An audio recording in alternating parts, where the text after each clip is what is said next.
Hello, I'm State Senate Minority Leader Bruce Tara, coming to you from the State House on the morning that we begin budget debate for the fiscal year 2016 state budget. We're about to take up a budget of some $38.1 billion that's been proposed by the Senate Committee on Ways and Means, and there have been roughly 942 amendments filed to try to modify or change that budget. We expect a week's worth of debate, and Senate Republicans will be fully engaged in that debate, working on things like reforming the MBTA, working to reform the Department of Children and Families, offering amendments to reduce fraud and abuse in the way that we spend your state dollars. In addition to that, we'll be working very hard to create a climate where employers can invest and reinvest in creating and maintaining jobs to make sure that the economic recovery we're experiencing is as comprehensive and inclusive as it can be. I'm joined here this morning, just moments before we begin that debate, with two members of the Senate Ways and Means Committee, and I want to turn first to the ranking Republican member of that committee, Senator Vinnie DiMacedo of Plymouth. And Senator, so far, the budget process has been fairly inclusive, and there's been a lot of good dialogue. Absolutely. I'm thrilled with the relationship that I've had to work with the new chair of Ways and Means. I think it has been very inclusive, and I want to give her credit that she put together, in my opinion, a budget that really does reflect what I saw, the needs and the desires of the entire Senate. And they did it in a way that stayed within our fiscal, limitations. There were no new taxes, and that's really a message that I know that the governor sent early on. The House followed up with, and this is our opportunity to say we know that we have a lot of things to do. We know that we have a $1.8 billion structural deficit, but in that, we still have to live within our financial means, and we've done that. And as we sat in the Ways and Means hearing, and Senator Humison and I listened, each and every member said, well, I want to thank you for addressing the veterans issues. I want to thank you for addressing substance abuse. I want to thank you for addressing the environmental issues. So everything she was able to address, but doing it in a way that we lived within our means, that's important. Now, are there things that we need to do? I certainly think that there are some things that we can do to make it better. Obviously, we have our individual issues that I think we can make it better, but also the MBTA. I think, we have, as a delegation here in the minority party, believe that this is the time. This is the time for us to go and start to address the MBTA once and for all. We have dealt with this issue, and we've been around this building for a long time, and we keep talking about the MBTA. What happened this past winter was that time that everyone said enough is enough, and it is our time for us to address with a control board. And I think that a control board will be specifically focused, in my opinion, on maintaining, operating, and addressing the fiscal shortcomings of the MBTA, which will have a profound impact. This is a $1 billion subsidy that the MBTA gets. It's half of their operating budget. We need to do it in a more efficient and effective fashion. I think we can do that. All of us, the governor, the House, and the Senate working together. I feel confident that our colleagues on both sides of the aisle are going to support this one. And so I'm excited about some of the opportunities that we're going to have on this one. Thank you, Senator. We're also happy to have you joining us for this first budget debate for you in the Senate, and we very much look forward to your participation. Thank you very much. I'm looking forward to working with you. Thank you. Now, Senator Humison, Senator DiMacedo talked a little bit about the things that we can do to improve a budget that was a good starting point.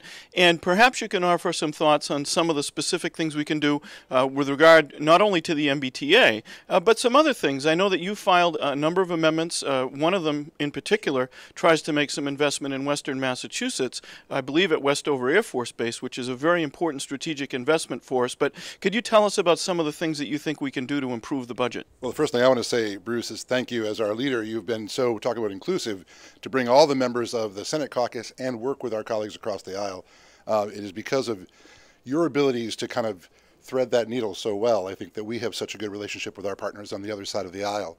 And this will be an interesting budget process. It's obviously the Senate President's first budget. It's the Chairwoman of Ways and Means' first budget. It's Senator DiMacedo's first budget. So on this side anyway. So yeah, we've got a lot of work to do. I think what's interesting about our Republican Senate caucus is that we have a very good geographic distribution throughout the Commonwealth. We represent almost every corner of the state. Obviously, we could certainly represent more, and we'll work on that in the future. But we have interests that the constituents across the Commonwealth have. And so my particular part of the Commonwealth is Western Massachusetts, and I look out for things like our air bases out there. I have Westover in Chicopee and also Barnes in Westfield. And so both of those bases are important to us, not just because of the national defense purpose that they provide, but also because they're huge economic engines in those regions, in Westfield and in Westover. The amount of people they employ and the amount of money they put back into our economy is huge. So yeah, I filed an amendment to this budget that I'm hopeful that our colleagues will support. That would simply help with a taxiway renovation at one of the airports. That will be beneficial both to the military and also to the commercial people who use that airport. And obviously, if we can bring more business into the Commonwealth, either by land, sea, or air, that's good for all of us. I think some of the things that we've looked at in this budget, too, are ways of trying to address a question that passed last year on the ballot that impacts our employers and the people in our districts, both large and small, that hire our constituents. And I'm speaking specifically to the issue of the earned sick time question that was on the ballot last year. And I know this caucus is supporting an amendment to try to extend the deadline for the implementation, or the start of the implementation of that, until January, to give those employers a chance to look at it a little bit better and to see how it will impact them and what they need to do. I'm hopeful that there is a compromise that's out there between the Associated Industries in Massachusetts and Maura Healey's office, the Attorney General's, that will impact and help all of our employers, both big and small.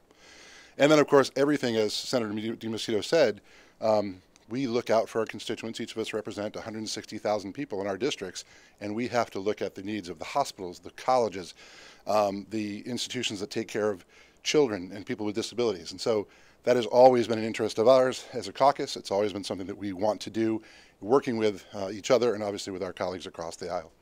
Under your leadership, I expect a good week, and I'm looking forward to it. Well, thank you, Senator. Thanks for your work with not only Senator DiMacedo, but also with Senator Ross in working on the Senate Ways and Means Committee to get us to the point that we're at today.